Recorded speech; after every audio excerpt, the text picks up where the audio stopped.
No vídeo de hoje vamos falar sobre fundos imobiliários e redução de riscos através da diversificação. Primeiramente, vamos retomar a ideia de fundos imobiliários. É um fundo de investimento imobiliário que os investidores pegam seus recursos e compram cotas desse fundo, que tem um imóvel. Ele é administrado por uma empresa e tem um gestor também, sendo outra empresa contratada por esse administrador. O fundo imobiliário vai pegar esse imóvel, ou mais, um ou mais imóveis, e colocar para alocação, o aluguel, e pegar esse rendimento e distribuir para os cotistas. Então esse é o racional básico do fundo imobiliário. A ideia aqui é trazer como você pode reduzir seu risco fazendo uma diversificação eficiente. Quais são os fatores relevantes para a diversificação eficiente? Então, com base numa tese de mestrado profissional em administração da Fundação Escola de Comércio Álvares Penteado, do Arthur Vieira de Moraes.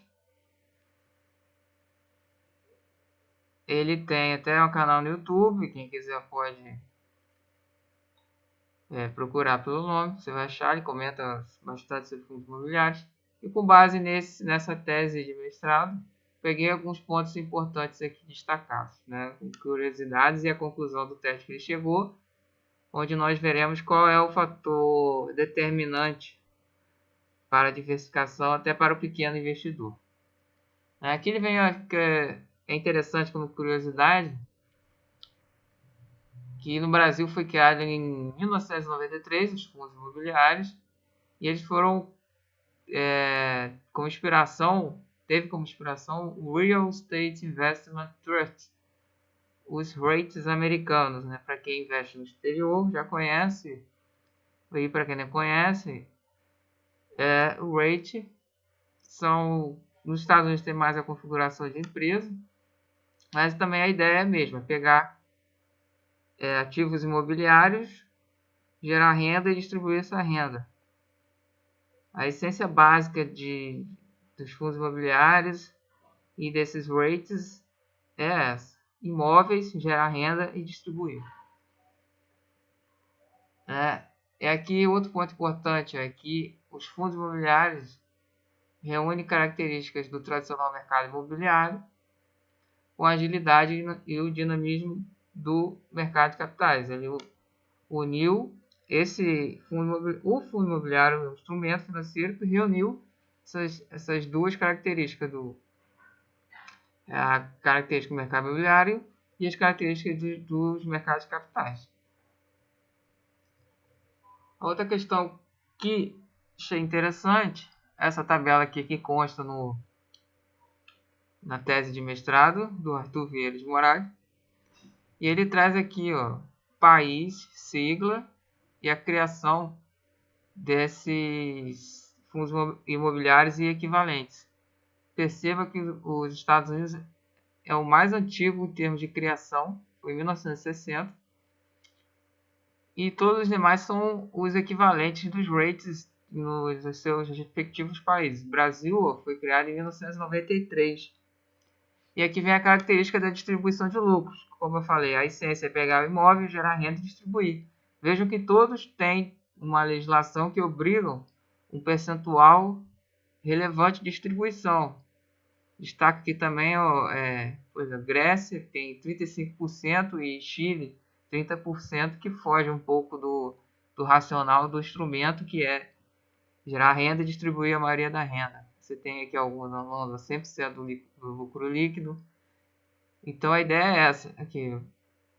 Turquia é mais aberta, ela deixa o mínimo, o mínimo dela é 20 e o fundo escolhe a porcentagem.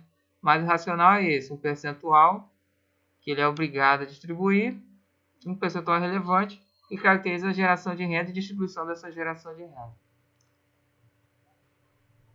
Outro destaque aqui, que no trabalho ele procurou saber quais fatores contribuem para a redução do risco diversificável. Existem dois tipos de riscos, né, nos investimentos em geral: o risco diversificado, investimento de mercado de capitais, risco diversificável e risco não diversificável. O diversificável é que você pode reduzir diversificando, como o próprio nome diz, colocando, distribuindo o seu investimento uma quantidade maior de ativos.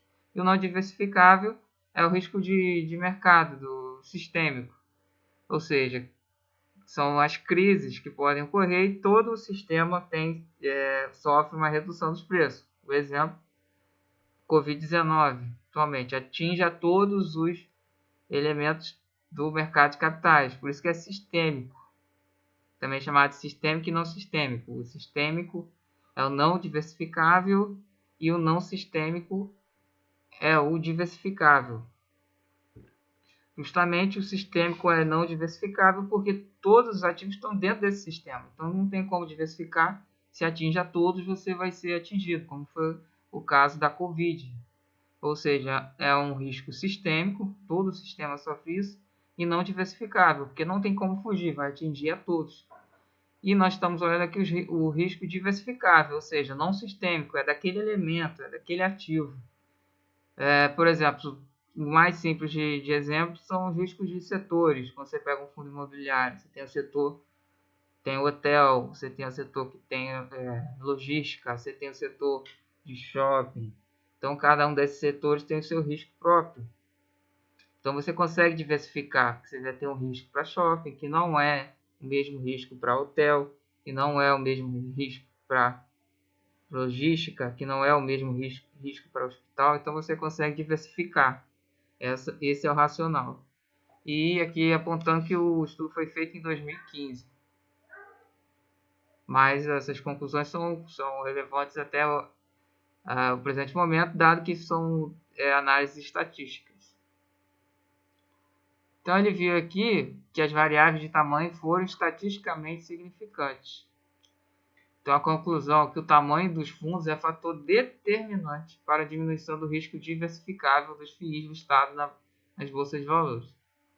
Aí ele diz aqui uma possível causa para a não significância do número e da concentração de imóveis na presença de variáveis de tamanho do fundo pode ser explicado no fato de que imóveis de qualidade superior e localizados nos principais distritos comerciais são mais valorizados e mais resilientes aos momentos de desaceleração econômica quando comparados aos imóveis de menor qualidade localizados em regiões secundárias. Aqui ele diz o seguinte: apesar de um fundo imobiliário ter vários ativos, em comparação, por exemplo, um fundo imobiliário que tem 20 ativos, em comparação com outro fundo imobiliário que tem 10 ativos, mas esse fundo imobiliário que tem 10 ativos tem imóveis que estão numa localização mais valorizada, que tem uma área nobre, vamos dizer assim.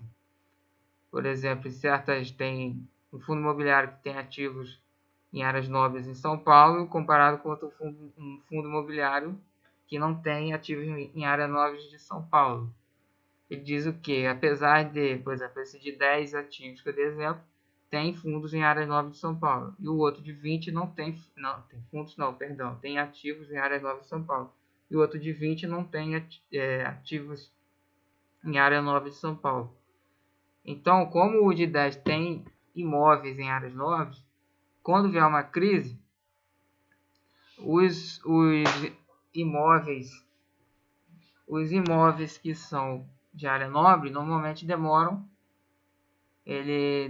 para desvalorizar, porque são pessoas que, como é de área nobre, pessoas que normalmente vão ter uma alta renda e conseguem manter o pagamento em dia e manter o aluguel. E um outro ponto importante aqui, tais achados sugerem que investidores individuais e institucionais devem buscar bolsas de portfólios com fundos imobiliários de maior tamanho, em especial investidores que vislumbram estratégias de longo prazo, para o quê? Preservar o patrimônio investido. Então, vimos aqui nessa breve análise dos destaques da tese de mestrado que O tamanho do fundo é o fator determinante estatisticamente para que você diversifique e corra menos riscos. E uma forma prática de ver isso, tá, agora eu sei que o tamanho do fundo é importante. Uma forma prática de ver isso, antes eu quero destacar aqui outros fatores que podem favorecer, que naturalmente você pegando um fundo grande, ele vai ter esses fatores. Por exemplo, aqui o raciocínio é, você tem a ponto de partida, o meio e objetivos. Então você vai ter seus recursos, você vai dar aportes, você vai ficar em fundo imobiliário para ter renda e valorização, mas no caso de fundo imobiliário, prioritariamente renda.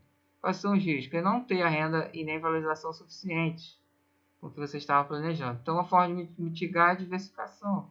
Quais são os fatores relevantes de diversificação? Conforme vimos aí na tese de mestrado, o tamanho do FIIs, e procurar também fundos imobiliários que sejam multi-inquilinos e multi-imóveis, vários imóveis e vários inquilinos.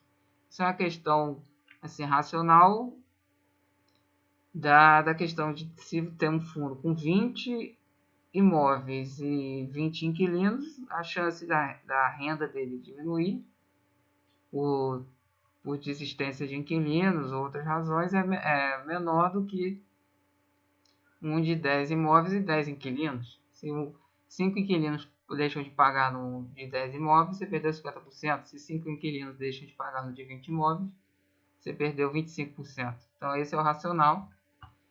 E agora a parte prática de verificar esse o tamanho do fundo imobiliários. Você vem aqui no site Funds Explorer, ferramenta, ranking de FIIs. Aqui você, aí quando clicar vai abrir isso aqui, você vai, eu já coloquei aqui selecionando as colunas, eu deixei só a quantidade de ativos, patrimônio líquido, dividend yield ao ano. Aí vai aparecer com esse layout. Então aqui, clicando aqui, ó,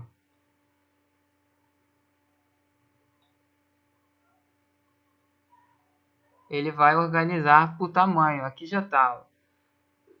Aqui eu organizei por patrimônio líquido. Então, esse fundo hoje é o que tem o maior patrimônio líquido. Aí você vê, mas ele tem zero quantidade de ativos. Ele é um fundo de papel, títulos de valor imobiliário.